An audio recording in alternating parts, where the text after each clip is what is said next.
Causing major traffic problems this morning. Everything you need to know before your morning commute on this Monday. Live from Chicago's #1 news, ABC7 Eyewitness News at 7 starts streaming now. And off we go. Good morning, everybody. I'm Terrell Brown. And I'm Tanya Babich, in for Val. We want to get right to that breaking news out on the Dan Ryan this morning. Roz explains how it's impacting traffic. But first, we're going to go to Diane Patthew. She's actually live out there this morning. Diane. Tanya and Terrell, I just want you to take a look at what's going on behind me, because the investigation, the cleanup, everything is still going on, which means all of these lanes outbound on the Dan Ryan remain closed at this hour right around 83rd Street. Illinois State Police have confirmed at least one person was killed in this crash. Let's go over to Chopper 7 HD hovering above this scene, and you can see not just the damage done in this crash, but also the huge backup in both directions on the Dan Ryan. This is what we know this morning. It happened just after 3 o'clock. A semi and a vehicle collided. They both slammed into the median. The car and semi burst into flames. One was fully engulfed. One person was killed here at the crash scene. The truck driver was taken to St. Bernard Hospital in fair condition. Because of the fire and debris from the crash, the Red Line trains have not been running. They're actually stopped at 79th. All vehicular traffic being diverted off at 83rd while authorities continue to investigate this crash. As I mentioned, we have confirmed one death in this crash, but there could be more injuries. We're still waiting for more details and confirmation. But again, right now, all lanes remain shut down on the outbound Dan Ryan right around 83rd with the cleanup and the investigation of this fiery and deadly crash. Let's talk about now just the travel headaches that have been going on all morning long and will be at least for some time. And with that, I toss it to my colleague Roz Barrett in the studio. Roz? Thank you, Diane. And yes, it's a migraine trying to get around all of these delays on the Dan Ryan. But I really want to start with the big picture, because we have another serious injury crash on I-80 eastbound just before LaGrange, and that is backing up from before 3:55 right now. Everything else, we're kind of averaging about 35 minutes. But yeah, the Dan Ryan, this problem is going to be with us throughout the morning because it's already been 4 hours since it happened. Let's go back up in the air with Chopper 7, because I was looking at how they are diverting the traffic off and the delays southbound that go beyond that. There's the crash, ongoing investigation. And yes, they're taking everything off at 83rd, but as we look at where that backup starts for the southbound traffic, it's all the way back to the Skyway ramps, basically off to the Skyway ramps. And the inbound side has a Gapers delay that begins at 115th on both the Bishop Ford and I-57. So to stay away from this, you have to go farther east, farther west. Don't try and take the first frontage road, because that traffic is just as backed up. Halstead, King Drive, Cottage Grove, those will all work for you. CTA is also an issue as well, because they've suspended service. Some of the debris, the fiery debris, got on the tracks of the Red Line. So no service right now between 69th and 95th. They do have shuttle buses in place, but those shuttle buses are using the frontage roads. They're not going to get very far as well. Tracy, your news in the weather area is so much better than my news. Oh my goodness, Roz, I think, wow, there's just so much to think about with that situation this morning. Weather-wise, we don't have a lot going on. Yes, it's a bit breezy around the area this morning. 30 at O'Hare, Midway, as well as in Gary. We have 28 degrees, that temperature out in LaSalle. Enough of a breeze where it does offset the temperatures and the way it actually feels out there. So we do have some wind chills this morning back in the teens. Today, we'll top out probably just a little bit above average. Tanya and Terrell.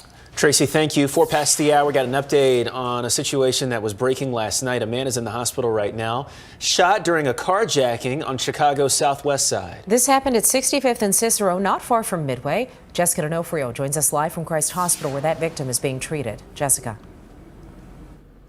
Police say the victim struggled with one of the men trying to take his car, and then he was shot multiple times. Now, the attempted carjacking and shooting happened in the 6400 block of Cicero last night at around 7:45 p.m. in the Clearing East neighborhood. Police investigating the incident around a parking lot of a Lou Malnati's restaurant near Midway Airport. The 34-year-old victim was rushed to Christ Hospital in serious condition. Police say he was sitting in his vehicle when a group of male offenders approached him with guns and demanded his car. That's when police say the victim and one of the offenders offenders began to struggle, and the victim was shot several times in the abdomen. Now, this morning, detectives continued to search for clues, but so far, no one is in custody. Tanya and Terrell, back to you. Jessica, thank you. This broke overnight, a fire at a popular bar on Chicago's northwest side. Police tell us smoke was first reported at about 9:40 last night in the basement of Tommy's on Higgins in the Norwood Park neighborhood. The bar was open at the time. We're told everybody made it out safely. The cause of the fire is not yet known. Police tell us it does not appear to be suspicious. This is happening today. Jury selection begins in a trial over a federal lawsuit against CPS filed by two former Lincoln Park High School administrators. Former Principal John Thuitt and Assistant Principal Michelle Broomfield were both fired in early 2020. At the time, CPS cited allegations of wide-ranging misconduct within the athletic department for the firings. Thuitt and Broomfield are suing over what they say was lack of due process and defamation. A major case involving LGBTQ rights goes before the U.S. Supreme Court today. The justices will hear arguments on whether business owners can refuse service to same-sex couples based on religious beliefs and free speech. Here's ABC's Derek Dennis.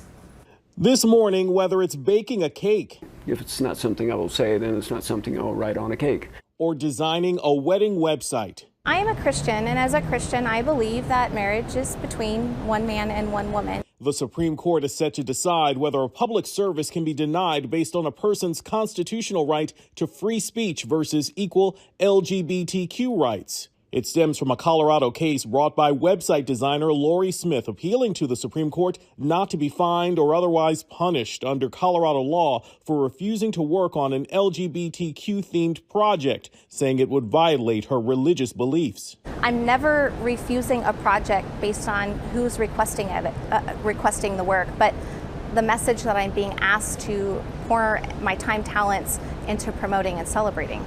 Colorado's Attorney General Philip Weiser says otherwise. If you're open to the public, you need to accommodate everybody. That's a core of our civil rights law, and it has deep roots in American law. Lori Smith's 2019 lawsuit follows a similar case brought by Colorado baker Jack Phillips in 2012, who argued he should not be forced to make an LGBTQ-themed cake for a same-sex couple under his First Amendment right to express his own speech. He won the case on a technicality and a narrow ruling. Artem Skardina, a transgender woman, is now suing Smith for violating her rights. As soon as I told him who I was, then it became, I won't sell it to you. Ultimately, the Supreme Court now gets to decide if one right overrides another. What's at stake is the right of every American to be able to speak messages that are consistent with their conscience and to not face government punishment for declining to speak a message that violates their core convictions.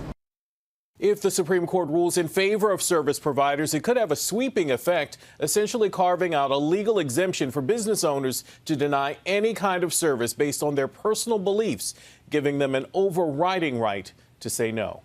Derek Dennis, ABC News, New York.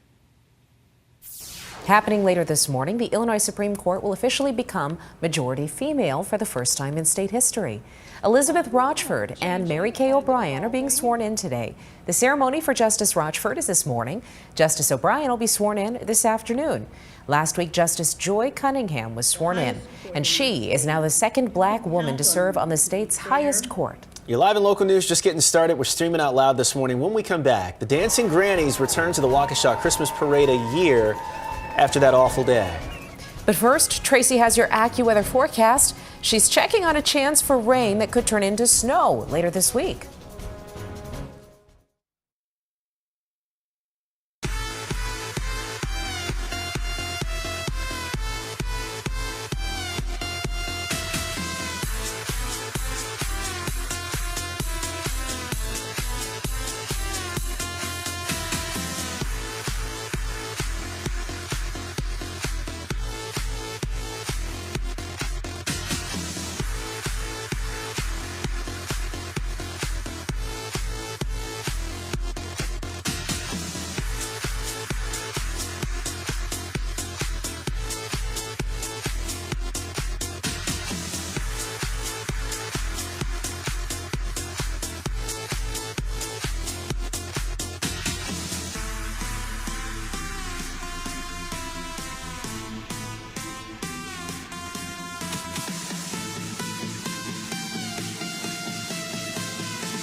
Well, good morning. The sun coming up beneath those clouds this morning in a gorgeous hue, reflecting off of the buildings, as you can see. Today, well, here's the way the day is going to shape up. Yeah, we can talk, right? Lots of clouds are going to be with us, and I think those will keep our temperatures kind of at bay much of the day, probably low 40s at best. So that's even a little bit above average, though. What's ahead for the rest of the week? So, yeah, a lot of clouds today. I think the cloud cover is really going to dominate our sky much of the week. So plenty of clouds again tomorrow. Showers more likely, I think, here tomorrow evening. Might get a couple spotty sprinkles today. Later in the week, we get rain developing Thursday, and that could end briefly as a period of snow here Friday morning. You look at the temperature difference between where we were yesterday at this hour and right now, some of our temperatures as much as 12 or 13 degrees above where we were at this moment yesterday. There are some showers passing north of us here this morning. Overall, partly to mostly cloudy skies are with us right now, and they plan to be with us much of the day too. As for tomorrow, as I mentioned, that's probably our next best chance of getting maybe something a little bit more widespread in the rain department. Doesn't look like a lot of rain, but our high temperatures tomorrow back into the 40s too. Roz? But we have a new crash to tell you about. This is on our tollway system on I-88 westbound, right around Route 83. Already starting to cause a delay. Take a look at the tollway camera. It's actually right underneath the bridge there. So you can see on this tollway camera how heavy the traffic is, but you can't really see where the crash is. But the traffic to the right of your screen, that's the westbound side, and that's where we've got the backup. Now I want to go up in the air with Chopper 7. Again, we're taking a look at the Dan Ryan on the outbound side. Really hard to tell what happened here, but you can see the tire tracks, the point of impact where that semi was traveling southbound just past 79th. And it hit the shoulder, hit that other vehicle. Both of those vehicles burst into flames, and that's where we had this deadly crash. So the investigation has been going on since 3 o'clock this morning. That's when this happened, shortly after 3, and an undetermined amount of time until they are able to finish with the measurements and all of the things they need to do to wrap this up and understand how and why this type of crash happened at this point. You can see the investigators out there. We saw some folks taking measurements with GPS, and it's still quite the active investigation scene. Now we are seeing delays on the outbound side that start as far back as the Skyway because they're detouring everybody off at 83rd. And on the inbound side, even though there's really nothing to see, the Gapers delay starts south of 115th on the Bishop Ford and I-57. Tanya and Terrell, we're going to be dealing with this all morning long. Yeah, Roz, it's been a long haul already. Thank you. 5 teens were injured in a shooting in far north suburban Zion over the weekend. Zion police say they were called to the house on Horeb Avenue just after midnight Sunday, and they found the group inside. 4 teens have already been released from a hospital. Police say, though, an 18-year-old who was seriously hurt is still being treated. Neighbors we spoke with say they are bothered by what happened. Concerned about the neighborhood safety, but this neighborhood is, we all watch out after each other, so something happened, someone's going to call, somebody's going to get something done. Police say the incident appears to be a targeted attack. Friends are coming together to help raise money for the family of a Buffalo Grove mother and her 2 daughters. Vera Kislyak, 6-year-old Vivian, and 4-year-old Amelia were found dead last week along with Kislyak's husband and his mother. Autopsies indicate they all died from sharp force injuries. Friends say the couple was going through a divorce. Police have not said who is responsible for the deaths. A friend told us that they hope to send Vera and her daughter's remains to their family overseas. A GoFundMe campaign has already raised more than $60,000. An investigation is now underway into 2 cases of arson in the city's Bridgeport neighborhood. Police say the incidents happened last Sunday, and here's a map showing where those incidents happened. In both cases, police say the suspect was caught on surveillance starting the fires. So far, no arrests have been made. A new warning now from Chicago police. There have been a string of armed robberies over the weekend. Saturday, ABC 7 reported about 10 attacks in Westtown, Irving Park, and the Lower West Side. And now police say 4 back-to-back incidents happened later on in Humboldt Park, Westtown, Pulaski Park, and Logan Square. And 3 of the attacks, a victim was hit in the head with a firearm. Today is the last day to object to petitions for Chicago mayoral candidates. There are 11 candidates running, including Mayor Lori Lightfoot. Tomorrow is the deadline for the ballot placement lottery. Now, that lottery determines the top ballot position. Election day is February 28th. Cook County Board President Toni Preckwinkle takes the oath of office again today. She won re-election and will be sworn in at this morning's board meeting. Other board members who are taking office today will be sworn in as well. The board will then appoint committees and chairs. New members will take the oath of office this morning at board meetings in surrounding counties as well. Chicago's Howard Brown Health is looking to cut jobs to close a $12 million revenue shortfall. The nonprofit LGBTQ provider says the shortfall is the result of changes to a federal pharmacy program, with pharmaceutical companies now restricting or eliminating access to reduced-cost prescriptions. A plan to offer buyouts to union workers was rejected. It's now being offered to 36 non-union workers. They have until the end of the day to accept or decline the proposal. The Waukesha Christmas Parade made an emotional return yesterday, a year after that deadly attack. 6 people were killed when a man drove through the parade crowd. The Dancing Grannies marched again this year. Remember, 4 of their members were killed last year in the tragedy. It was emotional not just for the Grannies, but also for the thousands who lined the streets to watch. Seeing the Dancing Grannies come by is definitely tears to your eyes. Like, it was just awesome, and just that moment of just like the community coming together. I firmly believe that light always overcomes darkness, and sometimes it takes a while for that to happen, but you never quit. The parade included several memorials to the victims. When we come back this morning, the latest on a power outage affecting entire towns down south and what police now say is likely the cause. Eyewitness News streaming at 7 continues after a break.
It's the final hours of campaigning before tomorrow's runoff election for the Georgia U.S. Senate seat. Republican challenger and former football player Herschel Walker had one campaign event yesterday. Incumbent Democrat Raphael Warnock ended his day at a church in East Athens, Georgia.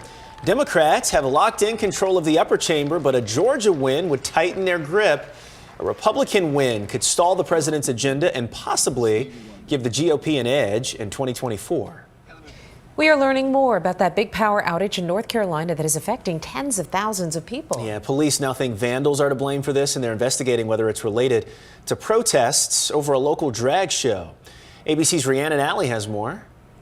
Tens of thousands of people in North Carolina are preparing to be without electricity for days after gunfire damaged 2 electrical substations. Evidence at the scene indicated that showed that the firearm had been used to disable the equipment. An estimated 45,000 customers lost power Saturday night when authorities say someone opened fire on the substations in Moore County, damaging multiple pieces of equipment. Authorities say some areas may have no power until Thursday. Unlike perhaps a storm where you can go in and reroute power somewhere else, that was not an option in this case. Entire towns have no working traffic lights, and with cold temperatures in the forecast, a shelter has been opened in a local sports complex. The sheriff says the attack appears to be targeted. They're looking into whether the sabotage is connected to a drag show in the area.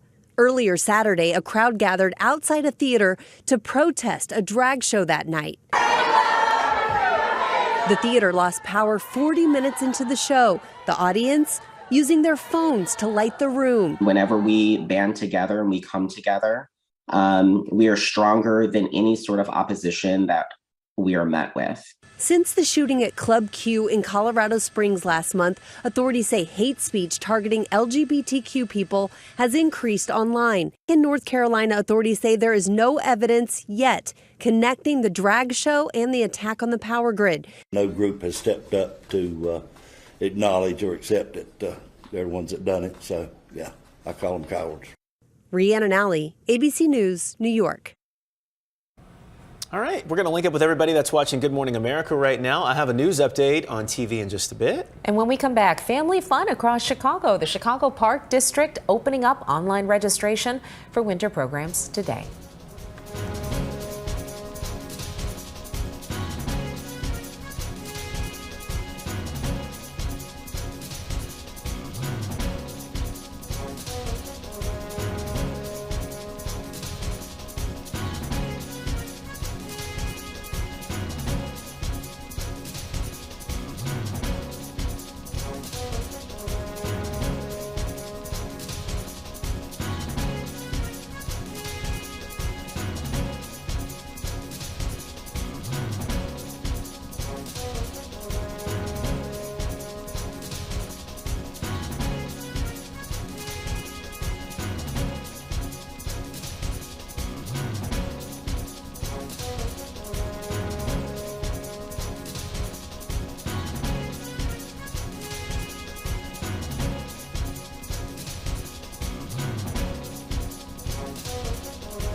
Now, an update from ABC 7 Eyewitness News. Good morning, everybody. 7:23. I'm Terrell Brown. We've been watching that breaking news all morning long. A deadly crash has caused a traffic mess on the outbound Dan Ryan at 83rd Street. Roz, I know you've been closely watching this. Anything new? Yes, absolutely. We have a couple of new things to talk about here, Terrell, because they are, it looks like, getting ready to try and open a lane or two outbound on the Dan Ryan around 83rd. That's where they're taking all the traffic off because of this deadly crash just north of there. But the Gapers delay is just so substantial. It's hitting the brakes at 115th and beyond. We're talking 4 to 5 miles on the 4 and 57 merging in with the Dan Ryan. That's the inbound side. That is not where the crash happened. But also, they had suspended service on the CTA Red Line 69th to 95th. Northbound service has been restored, so that's going to help out a little bit, but southbound, not so much. They're still not running any southbound trains on the Red Line between 69th and 95th. As far as the traffic goes, though, it's going to take a long time for these delays to dissipate because they are so bad. Outbound, we've got about 2 miles, and then inbound with Gapers, we're talking 4 to 5. We'll take a quick break, and Tracy will have the forecast after that. Now's the time for a healthy start. So let's move. Let's rest and recharge. And put our health first. Let's be well. To do that, let's eat well. Breathe deep. Find joy in the little moments. And do what we love with who we love.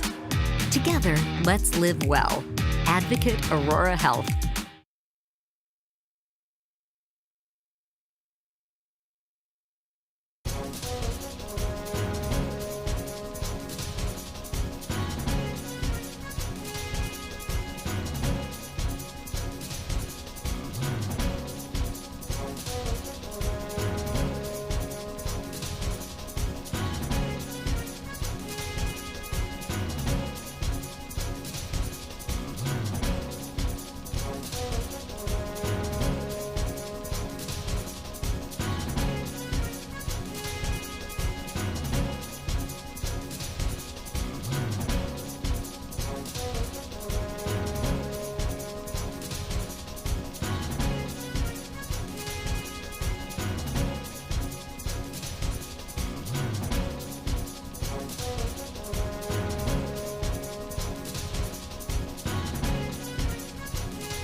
Well, good morning to you. Unlike yesterday, we have a lot more cloud cover around. We had a good amount of sunshine yesterday. Not so much today, not so much this week. Temperature-wise, the numbers aren't budging very much right now because of all the cloud cover. 30 right now at O'Hare, Midway, Gary, 25 right now in Peatone and Kankakee, 28 degrees right now in Woodstock, and it's a little bit breezy, enough where we do get some wind chills to deal with. Feels like it's 15 in Hampshire and 18 right now in Maryville. Our average high today is 40 degrees, and I think we will get above that just a wee bit today and most days this week.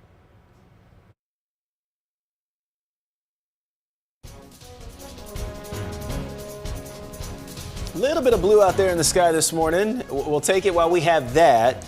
A string of gray days on the way. You just heard Tracy talking about that. We'll check in with her, get a little more on the forecast here at the bottom of the hour. In the meantime, online registration starts today for the Chicago Park District's winter programs. Most programs start the weekend of January 9th and run through March 24th. The district is offering in-person and virtual options like ice skating, yoga, and swimming. Registration starts at 9 o'clock this morning for parks west of California Avenue and all virtual programs. It starts at 9 tomorrow morning for parks east of California. Gymnastics centers will begin registration tomorrow at noon. All of these are for online registration only. You can find more information and links on our website, abc7chicago.com. A lot of other things going on today, including your chance to bid on hundreds of unclaimed items.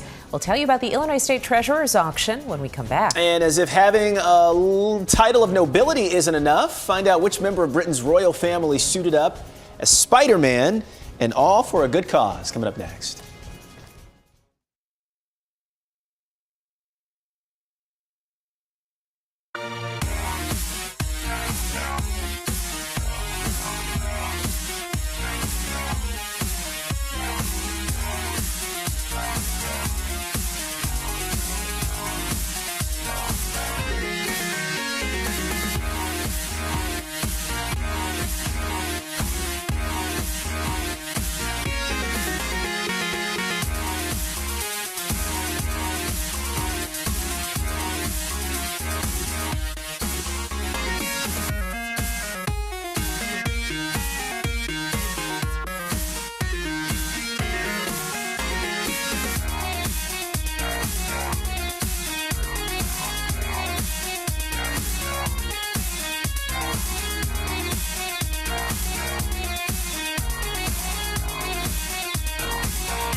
You're watching ABC 7 Eyewitness News at 7, streaming live now. Let's take a quick look at some of the stories we'll be watching for you today. Today, neighbors in Chicago's River West neighborhood can find out more about plans for a permanent casino there. The city is hosting a community meeting from 6 until 8 tonight at the Tribune Publishing Center at 700 West Chicago Avenue. That's where Bally's wants to develop its casino. Representatives from the city and from Bally's will talk. Starting today, you'll have more options if you need to take a Metra train on the UP West line. Metra is adding 18 trains, 9 inbound, 9 outbound to its weekday service. That increases the total runs from the current 40 to 58. Metra is also adding stops to some trains on the UP North line. The Illinois State Treasurer's Office is hosting an auction for unclaimed items. More than 450 items will be up for bid today through Friday. Among the items to be auctioned, a $20 Liberty gold coin from 1899, a silver Michael Jordan basketball card, and tickets from the 1893 World's Columbian Exposition. You can see all of the items on the State Treasurer's website, ibid.illinois.gov. Bottom of the hour. Good morning, everybody. Welcome back. I'm Terrell Brown. And I'm Tanya Babich. Roz is going to have an update on that traffic on the outbound Dan Ryan in just a little bit. But first, we want to begin with Tracy Butler. Tracy, some light cloud cover out there. Maybe some peaks of sun today? Yeah, you know what? At best, some peaks. I think the cloud cover is really going to be quite stubborn for us. most of the day today, and really a good chunk of this week. Unfortunately, it does look like kind of an overcast week. 32 right now in Waukegan. We have 30 in Michigan City, 26 in Morrison, DeKalb, 26 degrees right now in Aurora. You do factor in a little bit of a breeze out there this morning. And so wind chills this morning, we do need to prepare for those. Feels like it's 19 in Morris, 19 in St. Charles. It's 21 that's your wind chill right now out at Midway. Overall today, we're looking at a fair amount of cloud cover. Highs today in the low 40s. Now, our average high today is 40, so we'll get above that by just a wee bit. Even tomorrow, I think we get past 40 degrees too. Now tomorrow, it's more likely that during the evening, there will be some rain in the area. Roz? We are still looking at a couple of significant problems out there on the roads, but as we take a look at the big picture, your travel times, they're inching their way up 35 to 40 minutes. For your inbound trips, we've got a crash mixed into this delay on the inbound Bishop Ford at 103rd, but the main story continues to be the closure on the outbound Dan Ryan because of that deadly fiery crash around 83rd. Chopper 7 has been over it, and one of the things that I've been trying to figure out is what's going on with the CTA, because that crash, it's wedged up against the left shoulder right by the red line tracks, and when we looked a little closer, we could see that there had been some debris on the tracks. They cannot let the trains come through until all of that is cleared up. And the CTA's website says northbound train traffic has resumed, but we haven't seen any northbound trains go through there. So not quite sure what's happening there, waiting for a call back from the CTA so we can let you know. But traffic-wise, it's bad. Outbound traffic hits the brakes at the Skyway. Northbound traffic hits the brakes at 115th and beyond on the Bishop Ford. So we're going to be dealing with these delays for quite some time, even once they do reopen the outbound side of the Dan Ryan. Tanya and Terrell, back to you. Yeah, just an absolute mess on this Monday morning, Roz. Appreciate it. So here are today's talkers. What folks are talking about on this Monday, and no doubt you probably heard about all the controversy surrounding Kanye West. Yeah, there's this now. So apparently a London tattoo removal studio is offering to remove Kanye West tattoos for free. This comes after Ye went on an anti-Semitic rant on social media praising Adolf Hitler. The CEO of the tattoo removal studio, Nama, says, quote, "It seems there are a few former fans with tattoo regret." Nama is a British company, but the CEO says the offer is sparking global interest. So maybe it'll inspire tattoo removal studios here in the U.S. as well. Yeah, I don't know what's, gosh, I was gonna say I don't know what's going on with Kanye these days. We'll see. It's saying all kinds of, the thing is, it seems like he's yelling louder and louder, and fewer people seem to be listening to him these days. In terms of the tattoo removal, I know that that's going to be a big business and could be. I know a lot of people who have had a boo that didn't quite work out, or Now you're getting to the core of it. What's that? Don't get anybody's name tattooed on your body. Yeah. It doesn't matter who it is, unless it's your mother. Well, yeah. I get like you can get mama. I get like there's a moment in time where you and your best friend go get a tattoo, and it's like the cool thing to do, and so I get it. Why does the tattoo have to be each other's name? That too. You wouldn't even do it for like one of your kids? I would for I told you, like mama, the children. mom, Sure, kids, yeah. I've actually contemplated it. Yeah. And the funny thing is, my girls were like, "No, mama, you don't have to do that." They're like, "No, we're good." I mean, I've waited 40 years to get a tattoo. You have a tattoo? No, I don't. Okay, I don't yet. That's the point. The point Gotcha. is, I waited until I knew exactly what I wanted to have on my body for the rest of my life. Nobody's going to see it at this point anyway. Superstar Gloria Estefan is talking about being reluctant to let her daughter Emily come out to her grandmother. CNN's Chris Wallace asked her about an episode of her show, Red Table Talk, where mother and daughter talked about the issue. Your daughter, yes, in effect calls you out about the fact that she is gay, and she says that you were reluctant to let her tell her grandmother that she had come out before her grandmother passed away. In the Latin community, a lot of these subjects aren't touched, they're taboo. People see, but they don't want to talk about it, they don't want to see it. I have all these people that have loved me through the years and supported, and I want them to realize that we're all just families trying to get through the difficult moments in life. So Estefan says that she has since apologized to Emily, and she says she has received countless letters from fans saying that the show has helped them to come out to their families. It's a real thing. You know, families, for a number of reasons, struggle with who to tell and when. You know, you hope that everybody will be supportive of the people that they love in their lives, and whoever it is that they want to share that piece of themselves with. I also know of families where exactly this, the Latino influence, it could be another culture as well that is not accepting of it, and you have an elderly person who say, you know, who knows, they could be in their 90s, they could, you know, be suffering from dementia to a certain degree, or just not understand. You know, there are cultures where it's so taboo and so not spoken about that people just don't understand when you tell them. Yeah. The bottom line always being that you hope the people in your life will be supportive and loving and encourage you to be yourself whenever and wherever you are ready or willing or desiring to be so. Yeah. And if they don't accept you, the heck with them. Exactly. Do your own doggone thing. Yep. Prince Harry had a really special message for children missing loved ones this holiday season. He dressed up as Spider-Man, and the video was shared with Scotty's Little Soldiers, a charity that supports children who lost parents serving in the British Armed Forces. Christmas is a time when we miss our loved ones really, really badly. And that's okay. But at the same time, it can be possible to feel guilty for having fun without our parents. But I'm here to assure you that our parents always want us to have fun, okay? So don't feel guilty. You're allowed to have the best time ever, especially with this Scotty Little Soldiers community. So go out there, have the best time, and Merry Christmas. Oh, that was nice. The smile on his face is just so sweet. Yeah. The video aired during the annual Christmas party for Scotty's Little Soldiers. The party's theme was heroes and villains. It was great. I had no idea who the heck was talking until that mask came up. Royal Watchers knew. Oh, yeah, I was thinking tell by his voice, yeah. This morning, the Sesame Street neighborhood is missing one of its most beloved neighbors. Bob McGrath, he grew up in Ottawa, Illinois, and he passed away at the age of 90. Here's ABC's Will Gans.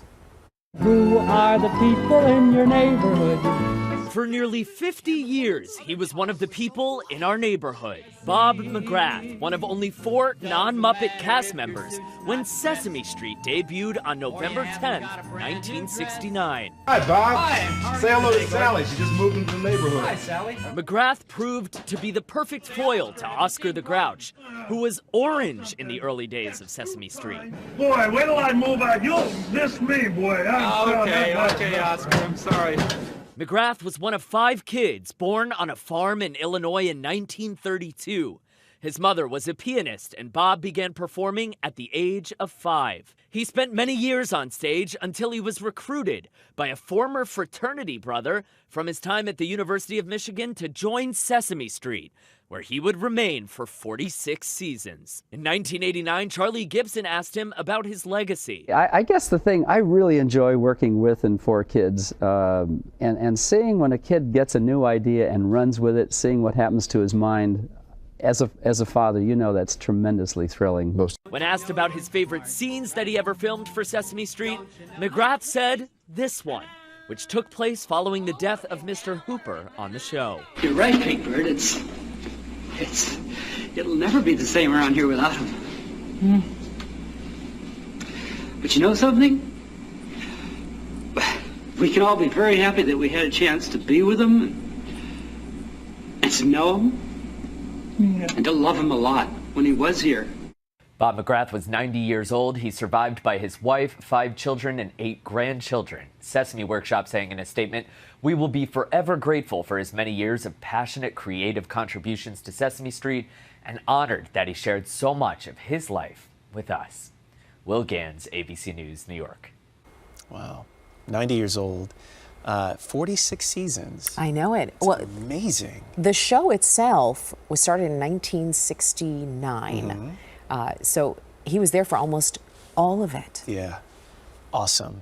And I'm sure he'll be remembered. ABC 7 Eyewitness News streaming out loud this morning. We'll take a quick break. We're back with more in 90 seconds.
Happening today, former First Lady Michelle Obama returns to her hometown to promote her latest book. She'll share stories from the light we carry, overcoming in uncertain times.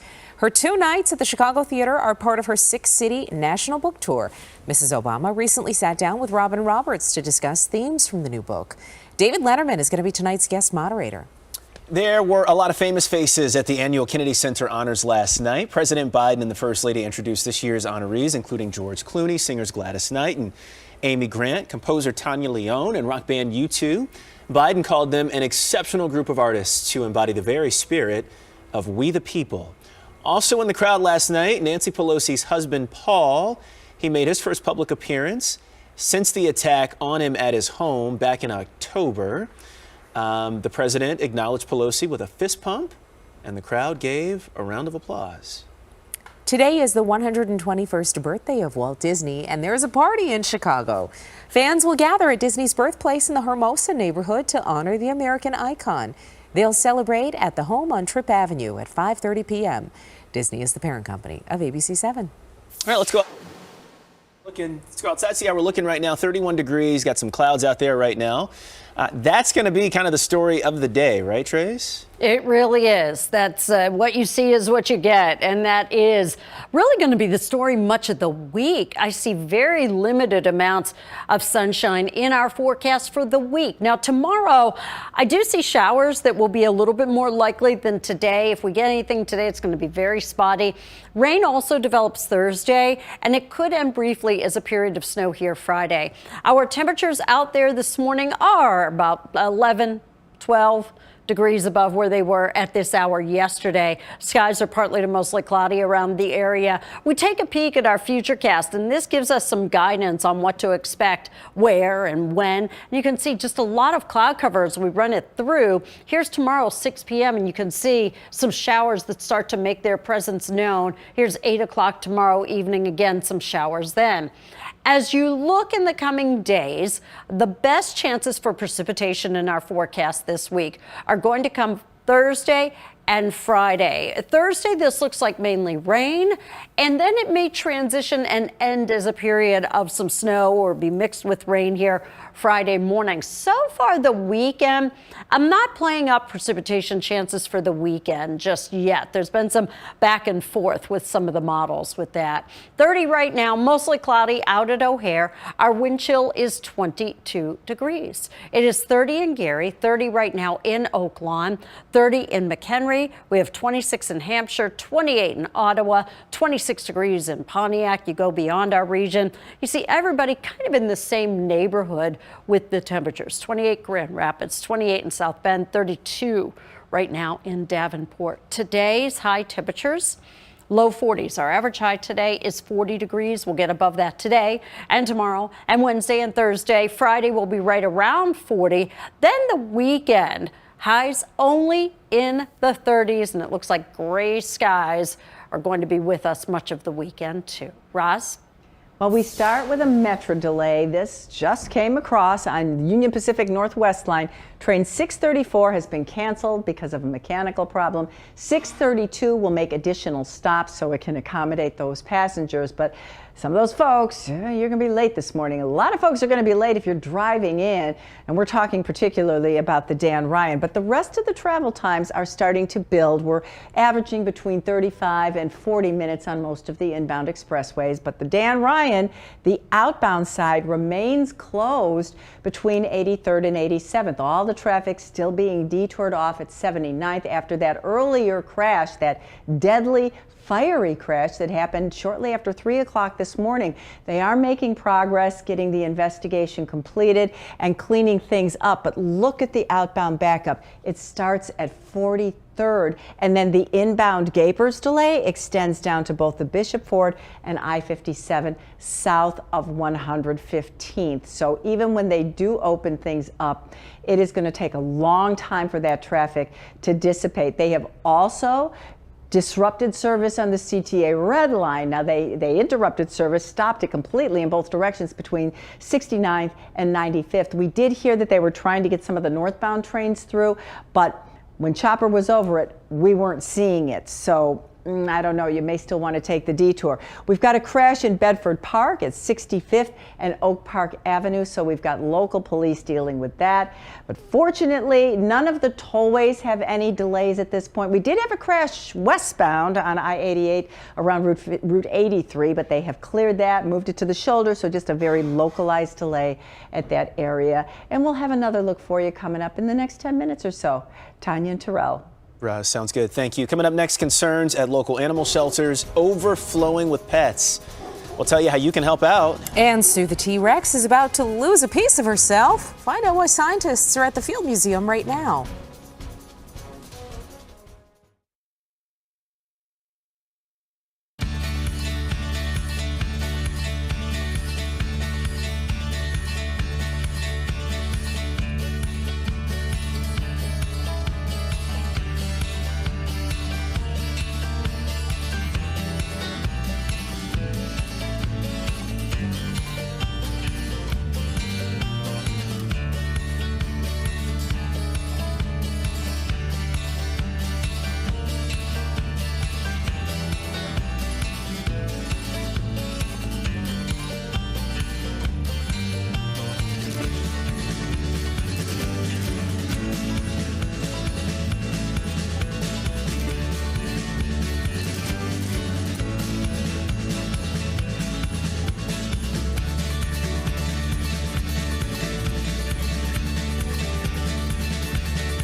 Starting today, the Anti-Cruelty Society is hosting a special holiday adoption event to help pets find their forever homes. Yeah, I was just checking on a pet right here, see if I could get one. See, I played that off right there. They say shelters are dealing with overcrowding, especially with larger dogs. So this week at the River North facility, they're waiving adoption fees for all dogs over 40 pounds. And new pet owners get 4 weeks of free training. The Anti-Cruelty Society says when large dogs are not adopted, it leaves less at local shelters to help animals. Right now, probably at least 20 available for adoption. We probably have around 140 dogs in our care right now, whether they're in foster here at our location, at the South Loop location, in our clinic. The event runs through Sunday. All right, it is going to be a disarming day over at the Field Museum. Want to see what he did there? The right arm of Sue the T-Rex will be removed today so that it can be CT scanned and photographed for study. T-Rexes had notoriously small arms, so scientists want to look further into what they could have been used for. The temporary removal of Sue's arm will take place just a little while from now, starting at 8 o'clock this morning at the Field Museum. I've always felt a kinship with Sue. Yeah? Yeah, you know, because proportionate to my body and other people's bodies in general, I too have shorter arms, short legs. Short arms, short legs, Yeah. all of the things. Whereas you have wingspan. Maybe pterodactyl? Maybe, yeah. Right, giraffe. But no, you make it work, right? You know, I'm sure Sue got around just fine too. I manage. You should see me carrying children and groceries up the 3 flights of my walk-up. The Great Chicago Light Fight is back. We want to see your holiday lights displayed. Submit a video of your home at abc7chicago.com by this Friday, December the 9th. Yeah, viewers will be able to vote on their favorite. The winner will be announced live right here on our 6 a.m. news on December the 16th. Can't wait for it. Yeah, Always look fun. forward to that. Up next, Santa leads the Toys for Tots motorcycle parade, one of many efforts to get gifts to families in need. Eyewitness News streaming at 7 continues after a break.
So a lot of people had fun collecting toys for Tots yesterday. Hundreds of festive Jeeps made their way from Fox Lake to Waukegan in a parade called Jeeps on the Run.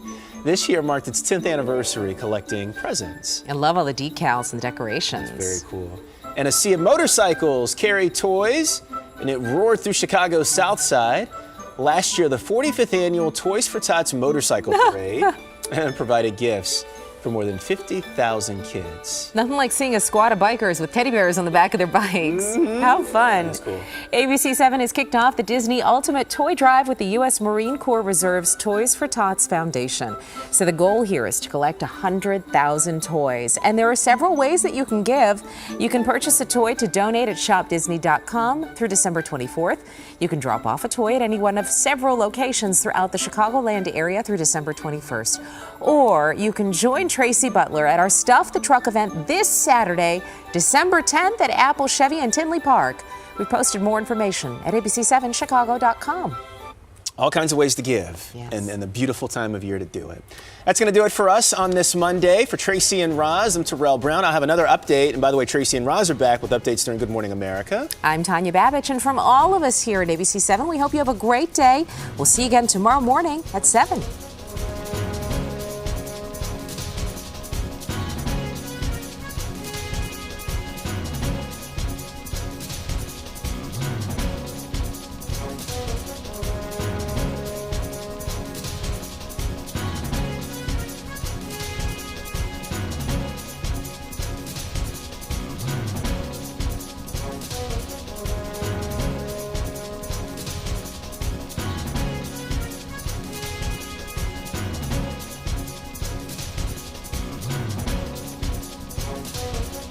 This has been Eyewitness News, streaming at 7.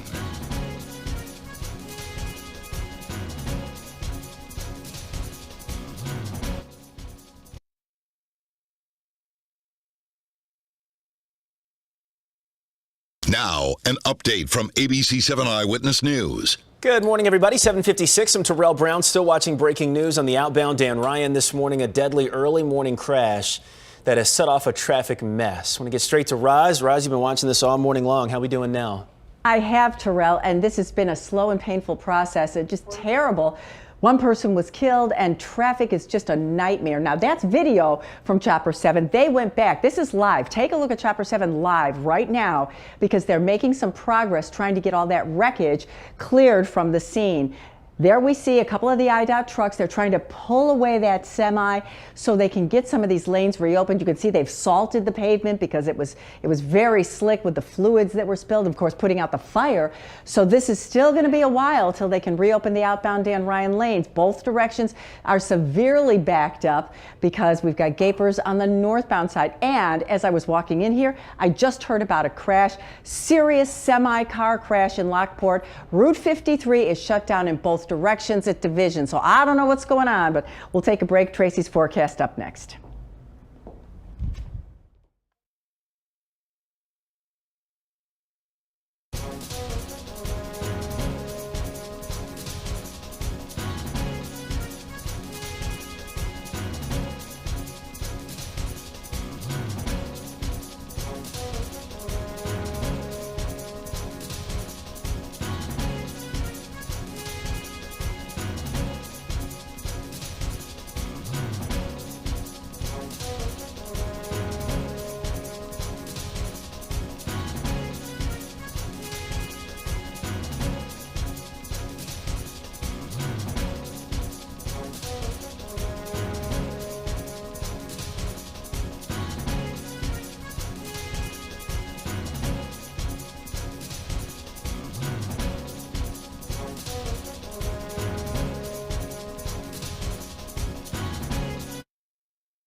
Well, good morning to you. Well, it's been a very busy morning traffic-wise, not so much weather-wise. So that's at least some good news. But there's a chill in the air. Right now, 28 in LaSalle, 27 Kankakee, 27 Valparaiso, and 32 degrees right now in Waukegan. Enough of a breeze out there that we do get some wind chills back in the low 20s and even in the teens. Our high temperatures today, just a tiny bit above average, 43.